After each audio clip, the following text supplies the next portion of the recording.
The Boss Husband. Credit to the author. 1111-18. Ang mga pangalan po na nandito ay galing sa mga name generator. Kaya kung meron man pagkakatulad sa mga pangalan ng totoong tao o lugar, ito ay tunay na hindi sinasadya. Ang kwentong ito ay rated SPJ. Striktong patnubay sa mga walang jowa. Ito ay bawal din sa bata, at matatandang walang asawa. Natahimik ang mga tao sa sinabi ni Gong Gaichung. Ang mga walang paunang kaalaman tungkol sa medisina ay malalaman ang panganib ng liver transplant, lalo pa ang susunod na heart transplant.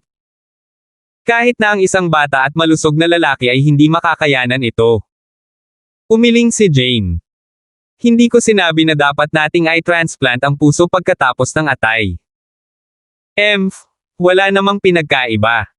Naiinis na sabi ni Lee Yun-jong. Umiling pa si Jane. Ang tanging paraan para gawin ito ay ang magsagawa ng parehong transplant na operasyon ng sabay-sabay. Ano? Nawala ka na ba sa isip mo? Isa. Doktor din ba siya? Ang mga doktor mula sa pangkat ni Lee Yun-jong ay nagsimulang matakot. Halatang nabigla sila sa plano niya. Ngumisi si Lee Yun-jong. Miss Jane, mas gugustuhin kong huwag kang tawaging doktor. Hindi mo ba alam na ang isang pasyenteng tulad ni President Park ay hindi maaaring sumailalim sa transplant sa puso? Iyon ay labag sa panuntunan at ang ating mga lisensya ay babawiin. Nagkibit balikat si Jane. Wala akong sasabihin kung may mas magandang plano kang iligtas ang pasyente. Mananatili akong matatag sa aking opinyon kung wala kang maisip na mas magandang paraan. Loko kang babae. Hinampis ni Lee Yun-jong ang mesa. Aasikasuhin ng team ko ang operasyon ni Director Park Ji-yeon at sisiguraduhin kung handa na ang katawan niya para dito bago isagawa ang heart transplant surgery. Wala ka nang pakialam dito. Naningkit ang mga mata ni Jane. Kung mayroon ka pang natitirang mga selula ng utak, dapat mong malaman na ang kanyang puso ay mamamatay kapag ang operasyon ay hindi isinasagawa sa loob ng 1 linggo. Hindi natin kayang sabay na mag-transplant ng puso at atay. Wala pang nakagawa ng ganito dati. Iyan ay pagpatay. Ngumisi si Jane. Bakit magiging imposible? Dahil ba wala pang nakagawa noon? Sinasabi mo bang kaya mo? Naisip ni Lee Yun-jong na nakarinig siya ng nakakalokong biro. Tinapik ni Jane ang mga balikat ni Vincent. Ang mag-aaral kong si Vincent ang gagawa ng liver transplant habang ako naman ang magpapa-heart transplant. Magiging anesthetist ang estudyante kong si Wallen. Hindi ito magiging mahirap na operasyon basta't magtutulungan tayo ng maayos. Maaaring hanggan siya ni na Vincent at Wallen ngunit alam nilang imposibleng misyon iyon. Kalokohan. Kalokohan. Si Lee Yun-jong ay bumangon na may galit na galit at sinabi sa angkan ng Park, lahat, mangyaring huwag maniwala sa kanyang daldal.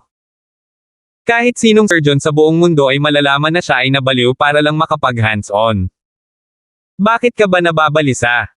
Nasa pasyente na ang magdedesisyon. Masasabi mo kung ano ang gusto mo kung masisiguro mo ang kaligtasan niya. Kung hindi, walang kwenta ang sasabihin mo. Mataray na sabi ni Jane. Namula ang mukha ni Lee Yun-jong, nalilito sa mga salita. Sa totoo lang, pagkatapos ayusin ang kanyang mga iniisip, nalaman niyang walang lunas sa kasalukuyang kalagayan ni Park Ji-yeon. Nang tumahimik na ang lahat ng Park clan, tumayo si Gong Gaichung at sinabing, lahat, dahil si Dr. Jane ang may plano at may kakayahan na isagawa ito, bakit hindi natin ito irekomende kay Director Park? Kahit na lumabag ito sa mga patakaran, hindi magiging problema kung personal itong sinangayunan ni Director Park. Ang iba ay tumingin sa kanya ng kakaiba. Halatang pilit niyang tinatakasan ito na nagpakita na wala na siyang tiwala kay Lee Yun-jong kaya gusto niyang itulak ang responsibilidad kay Jane. Naiinsulto si Lee Yun-jong. Director Gong, ako. Dr. Lee. Pinutol siya ni Gong Gaichung at habang nakakunot ang noo niyang sinabi, sigurado akong sinubukan mo ang lahat pero kung may mas magandang paraan si Dr. Jane, ipapasa namin ito sa kanya. Napalunok si Lee Yun-jong. Bagamat hindi siya nasisiyahan dito, malungkot na tumango siya. Kung tutuusin, isa lang siyang lingkod ng angkan ng Gong. Si Maria na nakaupo sa gilid ay nagtanong kay Justin na may pag-aalala, Hobby, mamamatay ba talaga si Director Park? Nag-isip si Justin bago sinabing, sa teknikal oo, ngunit mukhang may tiwala si Jane. Gayunpaman, mahirap hulaan ang resulta ng mga komplikadong operasyon na tulad nito. Sa pagtatapos ng kanilang talakayan, nagpasya silang hingi ng opinyon ni Park Chien kung si Jane ang pamumunuan o hindi. Namamaga ang mga mata ni Sheila sa pag-iyak.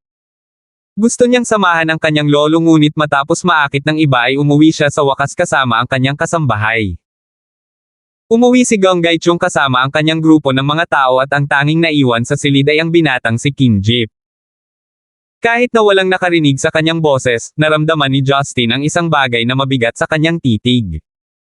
Mas mabigat ito kaysa simpleng luha. Ang gabing ito ay nakatadhana na maging isang gabing walang tulog. Sa tabi ng kalsada ng isang kondominium sa Gangnam, nakita si Jinky na bumaba sa isang itim na Benz. Sinundan siya ni Park Jong-hyun pababa ng sasakyan at inihatid siya sa pinto. Lumingon si Jinky at binigyan siya ng magalang na ngiti. Salamat sa pagpapabalik sa akin. Gabi na ngayon kaya kailangan mong bumalik ka agad. Sinubukan siyang yakapin ni Park Jong-hyun na may malumanay na ekspresyon ngunit umatras si Jinky para iwasan siya ngunit hindi iyon nagalit sa kanya. Vivian, I'm being honest. Simula nung tinanggap mo yung confession ko, araw-araw na akong energetic. Kailan ka magiging girlfriend officially? Kinagat ni Jinky ang kanyang mga labi at pilit na ngumiti. Kailangan ko pa ng oras para masanay, dahil halos hindi na tayo magkakilala. Ayos lang, kaya kong maghintay. Makipag-ugnayan sa akin kung kailan mo gusto, at pupuntahan kita kaagad. Malumanay na sabi ni Park Jong-hyun. Tumango si Jinky at umungol bilang tugon. Bumalik ka na, malamig sa labas. Sige, magpahinga ka na. Kinaway-kaway ni Park Jong-hyun ang kanyang mga kamay at umalis kaagad pagkasakay niya sa sasakyan. Tumingin si Jinky sa walang laman na kalye at bumaantong hininga nang mawala ang kanyang sasakyan. Bubuksan na sana niya ang pinto nang marinig niyang tinatawag ang pangalan niya mula sa malayo. Jinky. Lumingon si Jinky at napagtanto na si Marian ay tumatakbo patungo sa kanya habang nakasuot ng puting puffer. Baka sa mukha niya ang mapang-asar ng ngiti. Sister Marian. Bakit ka? Natigilan si Jinky sa mga salita sa kanyang sorpresang pagbisita. Pinagdikit ni Marian ang kanyang mga daliri at itinuro ang kanyang apartment. Care to invite me in for a cup of hot tea? Ang tagal na nating hindi nag-uusap at bihira lang tayong magkita sa Korea. Sa una ay nag-alinlangan si Jinky na para bang may naalala siya, ngunit sa huli ay tumango siya, pasok ka. Pagbalik sa kotse ni Park Jong-hyun, nakita siyang nakasandal sa pinto habang nakangisi habang tinatap ang mga daliri sa beat ng music. Ang kanyang katulong ang nagmamaneho ng sasakyan at nalilitong makita siyang nasa mabuting kalagayan. Young master, Zen icon woman lang si Teacher Vivian. Wala siyang background kaya bakit mo siya gugustuhin na ligawan siya? Napaglaruan mo lang sana siya at tinalikuran ang natitira sa kanya, no? Ngumuso si Park Jong-hyun, ang mga taong tulad mo ay nakakapaglaro lang ng mga stripper. Napakababa ng klase. Si Vivian ay hindi isang ordinaryong babae. Gaya nga ng sinabi mo, wala siyang anumang background pero patuloy pa rin siyang tumatanggi sa isang tulad ko. Hindi mo ba naisip na siya ay espesyal? Nagulat ang katulong ngunit ngumisi siya sa sumunod na segundo. Totoo. Kahit si Miss Yoonhee ay nakiusap na kunin ka. Ang babaeng ganito lang ang mag-i-invoke ng pagnanasa sa isang lalaki. Wala akong magagawa sa kanya. I will conquer her heart slowly than her body. Lastly, I'll crush her and break all her dignity. Would not that be fulfilling? Napangiti si Park Jong-hyun. Humajejek ang katulong. As expected of the young master to have so many ways to play with women. I'm just hoping na hindi mo sasayangin at ibigay mo siya sa amin kapag naiinip ka. Wala kang kwenta. Kinatok ni Park Jong-hyun ang kanyang ulo. Hindi ko kayo iiwan guys. Sa pagkakataong ito, tumunog ang cellphone ni Park Jong-hyun. Binuhat niya ito at napakunot ang noo bago sinagot ang tawag, ano? Matapos marinig mula sa kabilang panig, in-end niya ang tawag at sinabi sa kanyang assistant, hindi pa ako babalik, magmaneho sa Myeongdong Hotel. 11:12. Bumaba ang temperatura nang bumagsak ang gabi sa mataong lungsod ng Seoul. Ang isang paglalakbay sa loob ng bahay ay biglang naramdaman na parang isang escapade. Sa apartment na tinitirhan ni Jinky, ibinaba ni Marian ang kanyang sombrero bago siya umupo sa sopa. Ang panloob na disenyo ay medyo komportable, sa tingin ko ito ay medyo komportable para sa isang taong nabubuhay mag-isa, papuri ni Marian. Agad na umalis si Jinky upang maghanda ng 2 tasa ng mainit na tsaa, inilapag ang mga platito sa coffee table, bago siya umupo sa tapat ng Marian. Ito ay nasa ilalim ng kaayusan ni Chairman Park Ji-yeon. Perks para sa pagiging malapit sa sambahayan ng Park the First Guest. Nakangiting sagot ni Jinky. Ha! Kung gayon maaari niyang ayusin na lumipat ka sa estate. Umiling si Jinky. Maaaring bahagi ng mga alituntunin sa bahay. At saka, ako ay isang pribadong tagapagturo, hindi isang bisita o isang tagapaglingkod. Tama. Tumanggo si Marian. Ang pag-uusap ay tumagal lamang ng ilang segundo at ang mga kababaihan ay natagpuan ang kanilang mga sarili sa awkward na sitwasyon na kinalalagyan nila kamakailan. Inangat ni Marian ang kanyang tasa ng bagong timplang tsaa, humigop ng magalang, at malayang inilagay ito pabalik sa mesa. Ang sala ay bumalik sa pin-drop na katahimikan. Pagkaraan ng mahabang panahon, maingat na nilakad ni Marian ang fine line habang siya ay nagtatanong. Jinky, nakikipag-date ka ba kay Park Jong-hyun? Ideya ba ni Justin na huminto ka para magtanong? Tila inaasahan ni Jinky ang tanong habang siya ay sumagot sa sarili niyang tanong. Natigilan si Marian habang nag-iisip siya sandali bago siya sumagot. Ito ay nasa lahat ng aming isipan. Bakit kaya? Dahil mas komplikado si Park Jong-hyun kaysa sa hitsura niya. Nag-aalala kami na mabili mo ang kanyang hitsura at baka masaktan ka. Totoong sinabi ni Marian ang kanyang punto. Tila nakakatawa si Jinky sa kanyang tame time na tugon, habang siya ay ngumisi. Earth. Manamham. Tumanggo si Marian. Hindi ako sigurado kung alam mo, ngunit sinubukan ni Park Jong-hyun na kunin ang mana at nakipag-date kay Yoon-hee bilang bahagi ng balangkas. Nang malaman niyang hindi gaanong mahalaga ito sa kanya kaysa sa una niyang inaakala, walang puso niyang itinaboy siya mula sa away. Tila hindi natitinag si Jinky habang tinitingnan siya sa mata. Si Yoon-hee ay si Yoon-hee at ako ay ako. Wala akong kwenta sa kanyang laban para sa mana ng korona, kaya paano tayo magkapantay? Ngunit, hindi ba sa tingin mo ay ipinakikita siya nito bilang isang lalaking may kadudad ang moral? Sabik na sumunod si Marian. Naiinis na tinitigan siya ni Jinky bago siya mga tuwiran. Marian. Kuya, narito ang isang bagay na dapat mong malaman tungkol kay Justin. Si Kuya Gibson, sa harap ng aking mga mata, ay nagtanggal ng utak ng isang tao sa kanilang katawan. Kaya, ayon sa iyong loika na gagawin siyang hindi kukulangin bilang isang mamamatay tao, ngunit isa ring masama at malupit na tao. Paano mo siya may kukumpara? Hindi pumapatay si Justin para sa kagalakan nito, ginagawa niya iyon para protektahan ka. Si Marian ay halatang hindi nasisiyahan.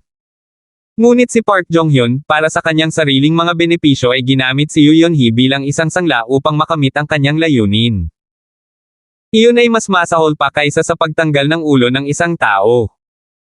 Hinarap niya ang isang retorikang tanong. Naguguluhan si Marian, hindi niya inaasahan na ang kanilang pag-uusap ay naroroon sa kasalukuyan. Dahil sa pananahimik ni Marian, nagpatuloy si Jinky, alam kong mabuti ang ibig sabihin ninyong dalawa. Talagang nag-aalala ka na baka magamit ako, paglaruan, at itapon na parang basahang manika.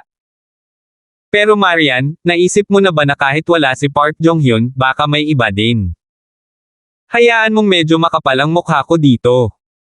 Kung ako ay isang normal, ordinaryong babae, maaari akong tumira sa isang makamundong trabaho sa desk, at mapayapang gugulin ang aking mga araw.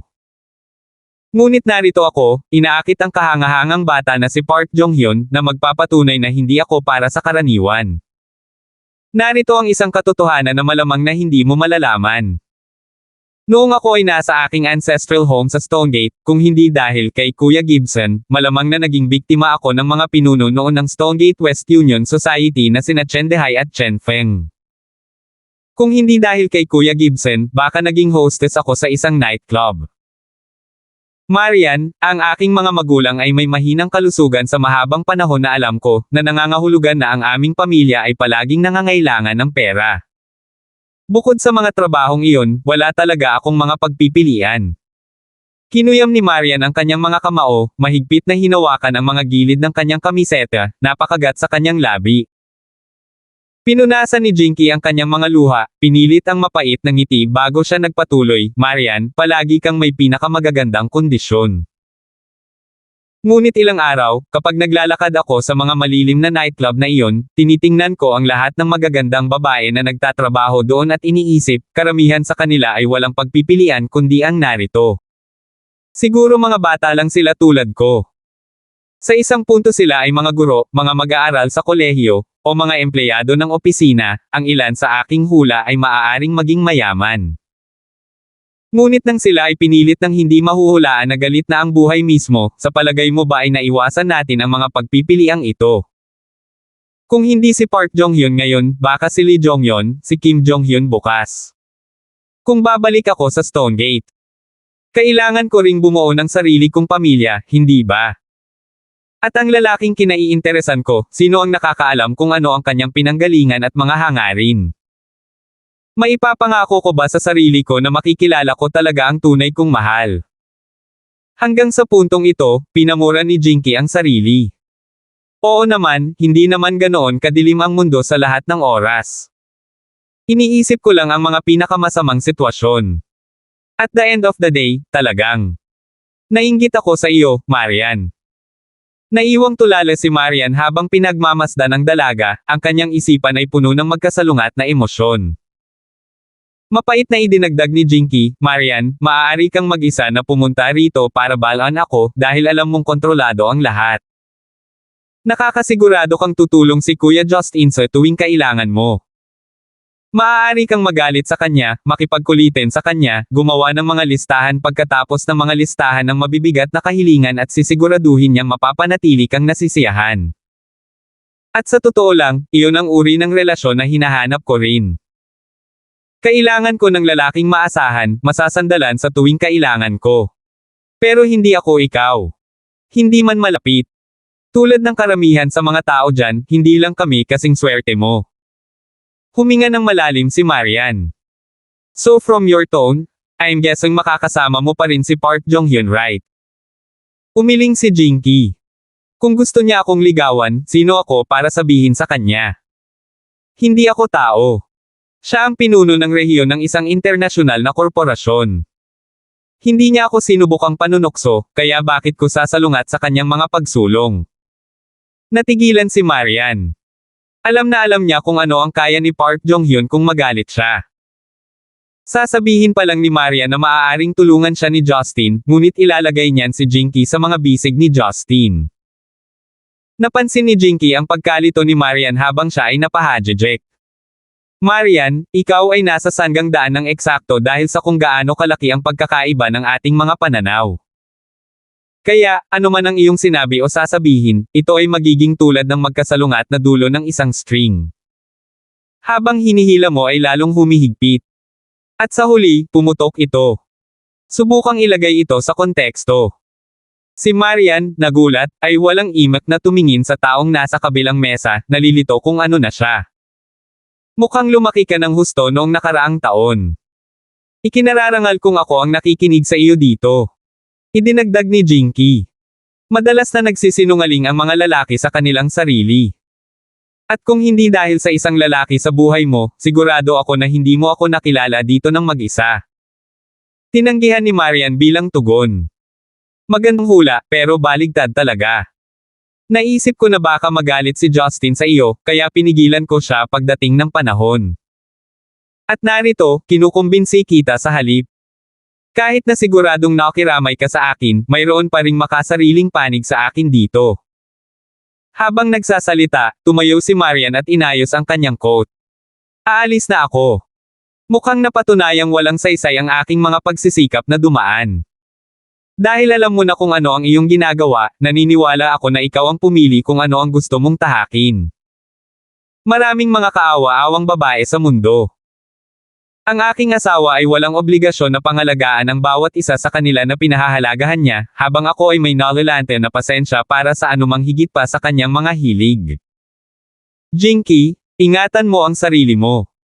At kung kailangan mo ng tulong, maaari mo akong i-dial up palagi. Tutulungan kita hanggat maaari dahil sa ating disenteng kakilala. Nang matapos, tumayo siya at lumingon sa labasan, isinara ang pinto sa likod niya. Nakaupo si Jinky sa sopa habang nakatitig sa ngayon ay saradong pinto. Paglabas sa compound ng apartment, mabilis na lumiko si Marian sa simento.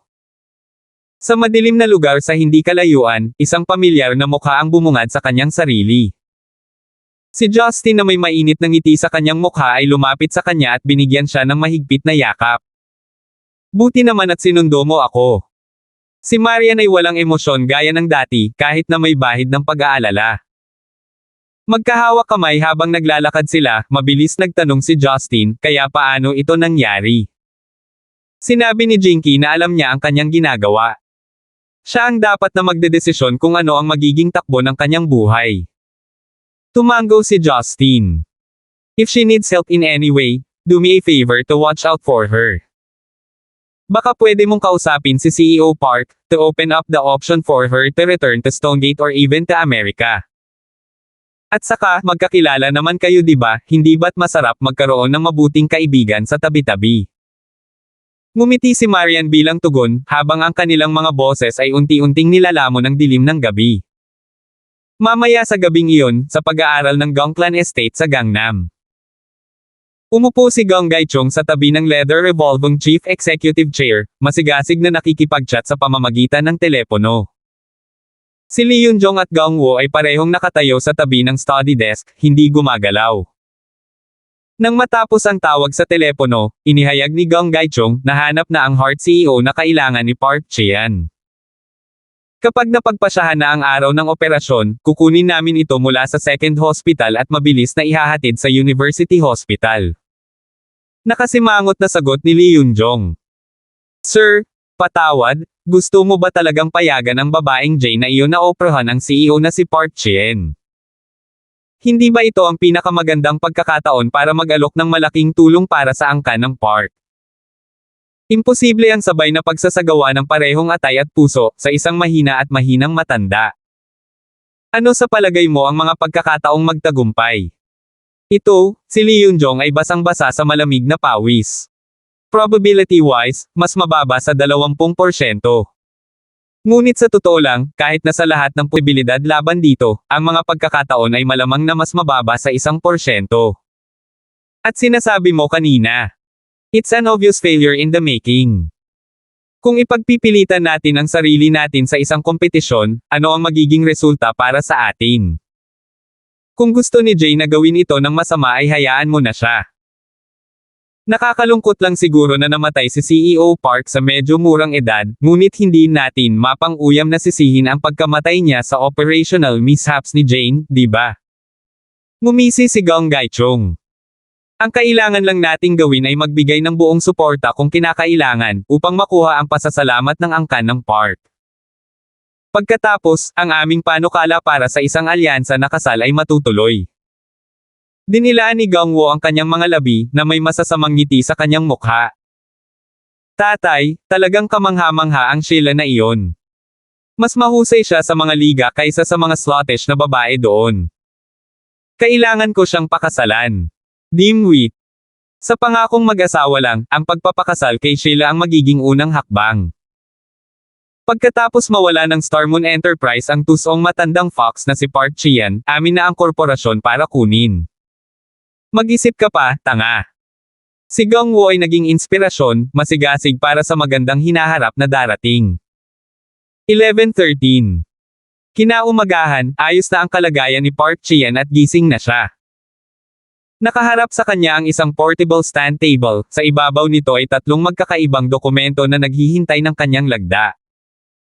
Dumalo rin sina Gong Gaichong at Lee Yun-jong sa isang tabi, Sheila at ang iba pang pamilya ng Park, habang sina Justin at Marian ay sumugod sa ward sa takdang oras ng umagang iyon. Nasa harap mismo si Jane kasama ang kanyang 2 mentis na may sensinang nagpapaliwanag sa daloy ng operasyon na isasagawa niya. Ganap na nilinaw ang mga pamamaraan, kinuha ni Jane upang ipahayag. CEO Park Chien, narito bago ka may 3 kasunduan na nakabinbin ang iyong pirma. Isa para sa operasyon, pagsasalin ng dugo, at mga sertipiko ng pagkilala sa anestesya. Kapag tapos ka na, maaari na tayong magpatuloy sa operasyon. Ang kapalit na atay at puso ay dati ng sinigurado ni Mr. Gong dito. Biglang napatingin si Park Chien kay Lee Yun-jong, bago siya lumingon kay Jane. Ang biglaang pagbabago ng siruhano sa ulo ay dapat na nangangahulugan na ang operasyon ay dapat na walang katiyakan. Namula ang mukha ni Lee Yun-jong na parang pulpol, mabilis na naintindihan na ipinahayag lang ni Park Chien sa harap ng lahat na ang kanyang mga kakayahan ay hindi gaanong sanay kaysa kay Jane. Sumagot si Jane na may matingkad na ngiti, na agad na nagpapaliwanag sa word na parang sinag ng sikat ng araw sa umaga. I guess so. Kung hindi, para sa akin na mamuno sa isang operasyon ay magagastos ng malaking halaga, karamihan sa mga mayayamang tao ay hindi man lang isaalang-alang. Napangiti si Park Chien. Ang 20 milyong pounds ay hindi mag-iiwan ng kupi. Agad namang umiling ang tugon ni Jane. Pagwawasto, ito ay 40 milyon pounds. Ano? Sumagot si Park Chien sa gilid, maging sina Gong Gaichong at Lee Yun-jong ay nabigla sa kanyang alok. Makatarungang idinagdag ni Jane, ito ay 20 milyon noong liver transplant surgery lamang. Ngunit yun na mayroong transplant sa puso, na mag-isang magpapalaki ng komplikado, makatwiran lamang na itaas ko ang mga gastos. Ikaw. Pag nanakaw iyon sa araw. Pangiinis ni Park Chien. Sabihin ang anumang gusto mo, ang mga salitang sinabi ay hindi na mababawi. Ikaw. Itinaas ni Park Chien ang kanyang kamay, nagpahiwatig ng katahimikan sa silid. Nakatitig ng malalim kay Jane, saka siya tumawa. Nakuha mo, 40 milyon, nakatakda na. Naniniwala ako na dapat kang maging kumpiyansa sa paghusga mula sa presyo na iyong hiniling. Alam ang panganib, sigurado akong mayroon kang mga paraan upang malutas ito. Dapat akong magtanong ng isang bagay, gayunpaman, bago magsimula ang operasyon. Ilang taon na ba ako sa linya kung magtagumpay ang operasyon? Nag-cross arm si Jane, nag-isip sandali bago siya nilinaw. Sa pangkalahatan, ang isang pasyente ng heart transplant ay magkakaroon ng 80% pagkakataon na mabuhay ng hanggang 2 taon, magbigay o tumagal ng 1 taon. Ngunit kung ang mahigpit na pagmamasid at pagpapanatili ng kagalingan ay inilagay, habang ang pagtanggi sa graft sa puso ay pinananatiling kontrolado, ang isa ay madaling mabuhay ng isa pang 10 taon. Kung ang CEO Park Chien ay masigasig na pahabain ang iyong kahabaan ng buhay, bakit hindi mo kausapin ang kanyang buhay na mga pamamaraan?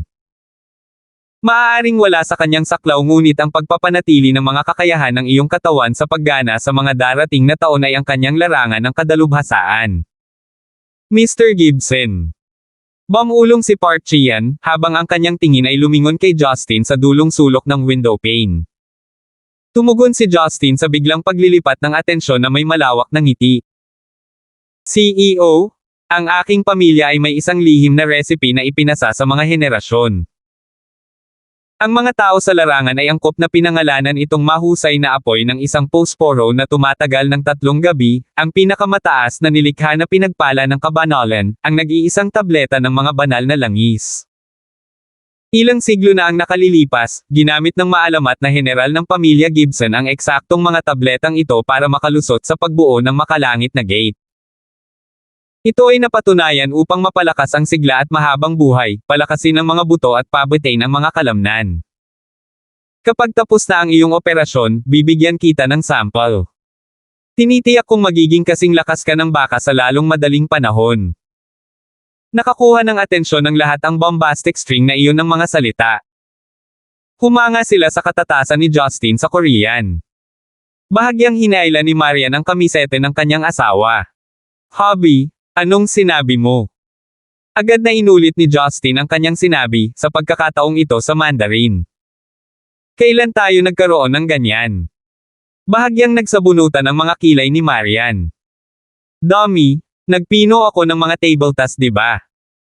2 lang sa pinakamababang kalidad na chi rejuvenation pills ang maaaring magpalakas ng dagdag na 7-8 taon sa kanyang mahabang buhay. Ito ay mas madaling pera kaysa sa iyong negosyo sa fashion.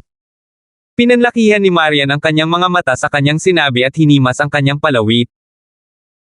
Matapos ang pag-aayos, kinuha ni Park Chian ang kanyang metal na ballpen mula sa guwantes na kamay ng isa sa kanyang mga bodyguard at same time na nilagdaan ang bawat isa sa 3 kasunduan sa harap niya.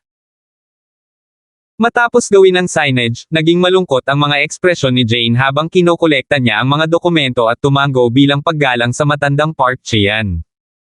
Salamat sa pag-alok sa akin ng iyong tiwala. Ibinibigay ko sa iyo ang aking salita na ang iyong pananampalataya ay gagantimpalaan. Lahat ng sinabi, walang oras na mawawala. Magsisimula ang operasyon ng 2:00 ng hapon. Maraming pinahahalagahan. Bahagyang tumango si Park Chian bilang tugon. Bumalik ang ambience sa ward sa dati nitong mabangis ngunit mas madilim pa sa pagkakataong ito. Ilalagay ng operasyong ito ang kinabukasan ng kanilang mga ari-arian, ang kanilang mga posisyon sa kapangyarihan, at ang buong korporasyon sa taya. Paglabas ng ward, lalo na nalungkot si Park Jong-hyun nang humingi siya ng katiyakan. Dr. Jane, ang aking lolo ay talagang magiging maayos. Ang malapit na pagmamasid sa marubdob na pagtatanong ni Park Jong-hyun ay nag-iwan sa karamihan ng kaunting pagkakataon na tanungin ang kanyang katapatan. Hinding-hindi ako nabigo, kumpiyansa na sagot ni Jane. Si Lee Yun-jong sa isang sulok ay nanunuya sa kanyang sagot at agad na pinandilatan si Gong Gai-chung. Ang ragtag na grupo ng mga tao ay casual na nanirahan para sa tanghalian sa kantin ng ospital. Pagkatapos ng 1 oras na pahinga, tinipon ni Jane at ng kanyang 2 Amerikanong mentis ang kanilang pangkat ng operasyon at nagtungo sa operating theater. Ang mga pasilidad na medikal na magagamit sa ospital ng Universidad ng Seoul ay napakahusay, kaya't hindi na kailangan ng karagdagang pagsasaayos. Pagkatapos niyang ilagay sa general anesthesia, itinulak si Park Chian sa operating theater. Ang iba sa mga naruroon ay nagtipon sa viewing platform na matatagpuan sa itaas na sulok ng operating theater at nasa perpektong distansya upang obserbahan ang operasyon. Ang operasyong ito sa partikular ay hindi nakakagulat na nakaakit ng maraming doktor mula sa ospital upang saksihan ang isang master sa trabaho. Bago magsimula ang operasyon, gumawa si Gong Gai-chung ng kumpirmasyon na tawag bago siya sumenya sa operasyon. Nagsimula na ang excision ng puso na nakalaan para sa transplant. Darating ito sa ospital sa eksaktong 1 oras. Ang atay naman ay dumating ng ligtas at maayos, ang operasyon ay maaaring magsimula. Tumango si Jane bilang tugon. Binubuo niyang ibinahagi ang mga gawain sa kanila. Isang huling paalala, ang operasyon ay magpapatuloy ayon sa plano, si Johnson ang hahawak sa liver transplant, ako ang mananagot sa heart transplant, at si Valen ang mamamahala sa anesthetics, at malapit na susubaybayan ang operational status, malinaw ba iyon? Ang katayuan sa pagpapatakbo sa mga karaniwang termino ay mangangahulugan ng pisyolohikal at mental na pasanin ng pasyente sa buong proseso ng operasyon. Upang mapanatili itong matatag ay nangangahulugan ng isang mas matagumpay na operasyon. Sabay-sabay na sumang-ayon ang pangkat ng medikal, ngunit sa pagharap sa maaaring maging pinakamahirap nilang operasyon sa kanilang buong karera, nag-aalinlangan pa nga sila sa simula kung may pagkakataon man na magtagumpay sila. Kahit na si Jane ay malinaw na ang tuktok ng medikal propesyon, ito ay pa rin ng isang hangganan katawa-tawa hamon. Pagkatapos ng acknowledgement, si Johnson ang unang nagsalita. Nagsisimula na ngayon ang operasyon sa paglipat ng atay, sipit, 60 string. Agad namang sumunod si Jane. Simula na ngayon ang pamamaraan ng heart transplant para sa dilated cardiomyopathy, surgical knife. Ang mga nurse ay mabilis na tumugon sa kanilang mga kahilingan gamit ang mga kinakailangang kagamitan. Ang karera laban sa impyerno ay nagsimula noon din. Sa platform ng pagmamasid, si Sheila ay nabalisa. Nang mapansin ang pagsisimula ng operasyon, mabilis siyang nagtanong kay Gong Gai-chung sa kanyang tabi. President Gong, bakit hindi pa dumarating ang heart for transplant, hindi ba dapat dumating bago magsimula ang operasyon? Si Lee Yun-jong sa sandaling iyon ay gumanap bilang matalinong tagapagsalaysay habang siya ay tumugon. Miss Sheila, ang puso para sa transplant ay hindi karapat-dapat para sa premature excision. Makompromiso nito ang mga function ng puso, at maaaring mamatay pa dahil sa kakulangan ng physiological support. Sa makatuwid, upang matiyak ang kaligtasan nito, kailangan nating tiyakin na darating ito sa tamang oras at hindi masyadong maaga. Halos hindi maintindihan ni Sheila ang sitwasyon ngunit kumbinsido siya sa kanyang sagot. Agad na sumimangot si Justin, Mabuti pang walang maling kalkulasyon sa timing na sana. Si Gong Gaichong ay nasaktan. Mr. Gibson, with all due respect, ang puso at atay na gagamitin para sa transplant ay ganap na nasa ilalim ng responsibilidad ng Gong clan. Kung may mangyari, sa tingin mo ba ay makakaalis tayo sa pagsisiyasat ng publiko ng ganap na hindi nasaktan? Kahit na pagdudahan mo ang aming paggalang at sinseridad para sa CEO, sana ay igalang mo ang aming sentido komon. Nagkibit balikat si Justin bilang tugon. Matapos itong pag-isipang mabuti, makatuwiran na ang angkan ng Gong ay hindi magpapatalo sa mga pamamaraang madaling kapitan ng pagkakamali upang pahinain si Park Chean. Samantala, sa operating theater sa ibaba, ang kahusayan ni Jane ay nasa mataas na lahat. Iniwan nito ang mga nurse na tulala at maging ang mga batikang medikal na practitioner tulad ni Lee Yun-jong at Gong Gaichung mismo ay namangha sa kanyang hindi nagkakamali na kakayahan. Si Jane ay lubusang isinulong ang sarili sa operasyon habang siya ay maayos na nagpalipat-lipat mula sa isang pamamaraan patungo sa susunod na walang pag-aalinlangan. Bone cutter, muscle hook, scalpel, chest expander. Isa-isang iniabot ang kagamitan kay Jane, at tulad ng isang propesyonal, ang bawat galaw ay naisagawa ng walang putol at mahusay. Dahil dito, si Johnson ay nagtatrabaho sa liver transplant sa matinding pressure, sa pag-asang hindi mabaigo ang kanyang mentor. Napabuntong hininga ang lahat ng nagmamasid bago binasag ni Jane ang katahimikan. Ito ay nakadikit, na lumalampas sa aorta, sa mga gilid ng puso. Ano? Hindi napigilan ni Lee Yun-jong na mapaiyak, naging solemn na ang mukha ng iba pang nakasaksing may mataas na ranggo na doktor. Biglang nagtanong si Sheila, ano ang nangyayari, bakit biglang naging malungkot ang lahat? 11:14. Napabuntong hininga si Lee Yun-jong. Mula noong huling operasyon, ang kondisyon ng kanyang lumalalang puso ay naging mas masahol pa kaysa sa mga paunang hula. Ang mga pagdirikit ay kumalat sa kaukulang mga rehiyon at upang ganap na maalis ang mga adhesion, kahit na may kakayahan si Dr. Jane, ay tatagal ng 3 oras sa pinakamababa nito. Idinagdag ng isa pang doktor na nanunood sa gilid, ang punto ay, kung ang pagtanggal ay hindi magawa sa oras, ang transplant ay hindi maaaring magpatuloy.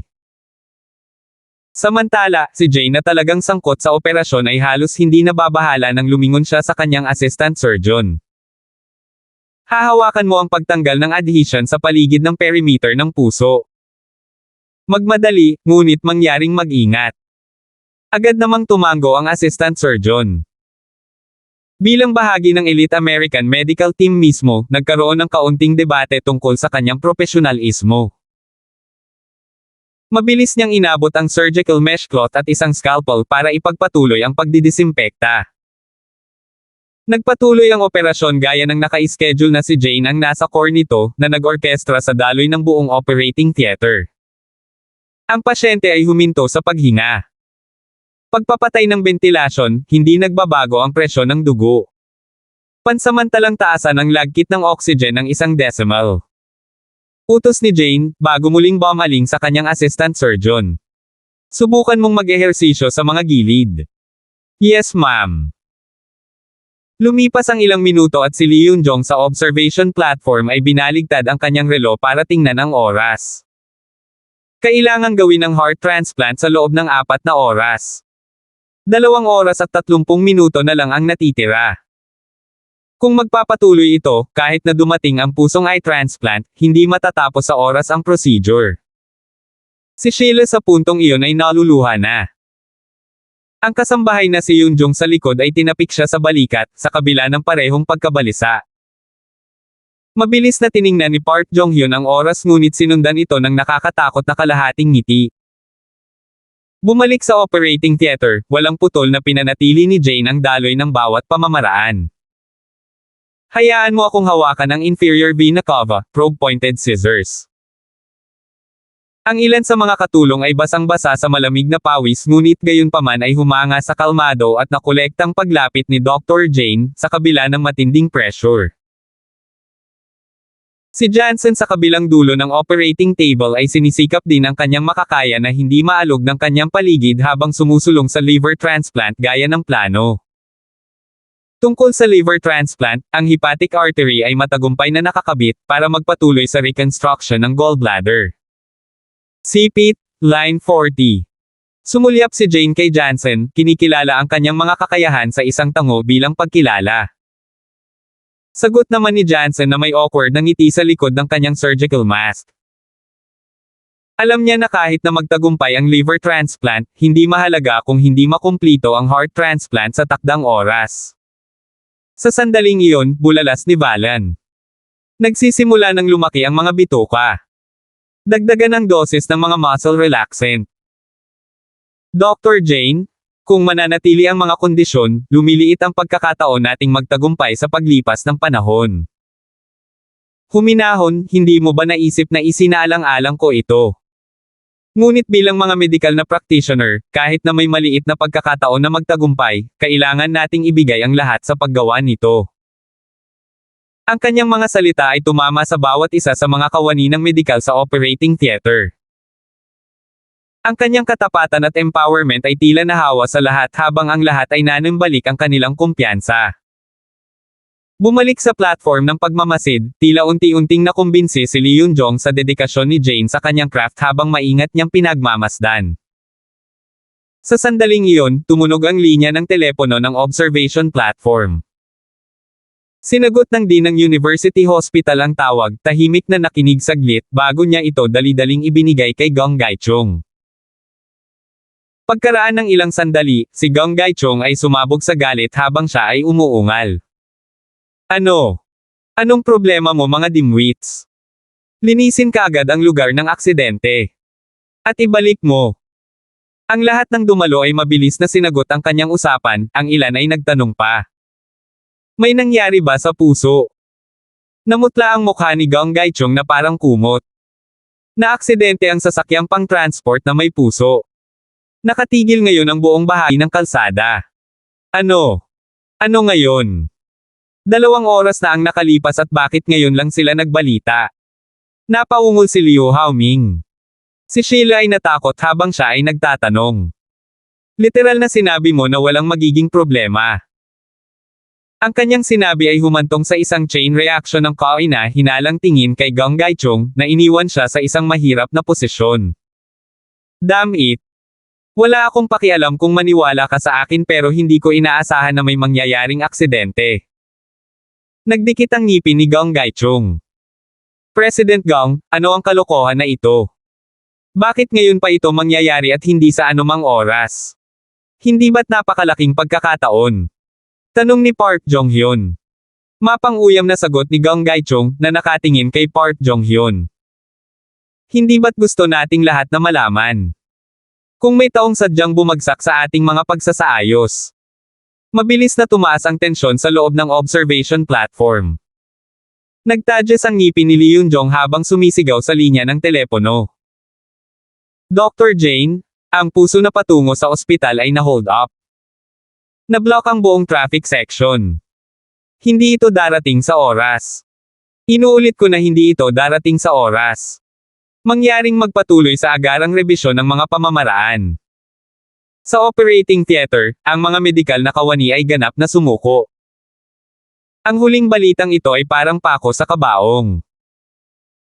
Maging ang maindayog na mga kamay ni Jane ay tumigil, kasama ang mga masalimuot na emosyon na tinitigan niya ang mga tao sa platform ng pagmamasid. Si Kim Jip na kanina patahimik ay tumayo para sa okasyon. Saang daan ito nahuli? Susugod ako sa pinangyarihan para kunin ito. Ito ay nasa paligid ng timog na bahagi ng tulay ng Dongjak, pinadala ko na ang aking mga tauhan upang agad na dumaan para sa paglipat sa ibang ruta. Sagot ni Gong Gaichong. Walang sapat na oras para doon, sabihin sa kanila na manatili kung nasaan sila, kukunin ko sila gamit ang aking chopper. Sa sandaling malinawan niya ang sarili, tumalikod si Kim Jip at dumiretso sa labasan. Sinalungat ni Gong Gaichong ang lantarang pagpapakita ng kawalan ng tiwala ng Park clan sa kanyang paghawak. Naglakad si Justin patungo sa harapan ng operation platform, pagkatapos ay sinenyasan si Jane ng espesyal na ops hand sign na siya lang ang makakaintindi. Nakuha ni Jane ang kanyang senadorios, tumango, at nagpatuloy sa operasyon. Pagkatapos ay naglakad-lakad si Justin patungo kay Marian. Tatakbo ako.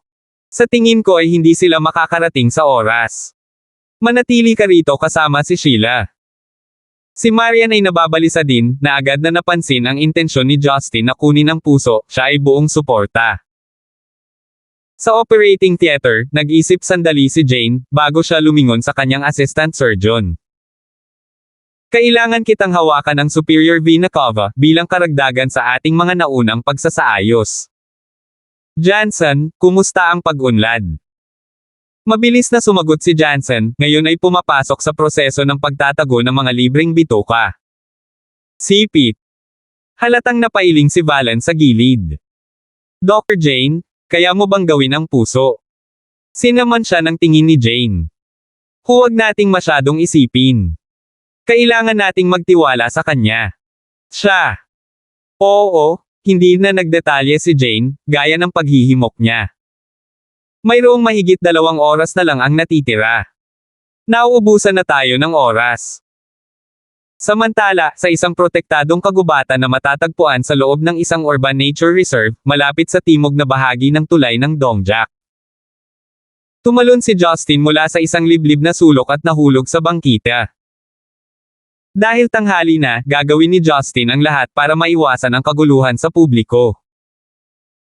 Kung ikukumpara kay Kim Jeep at sa kanyang paglalakbay sa helicopter para makuha ang puso, walang alinlangang mas mabilis si Justin.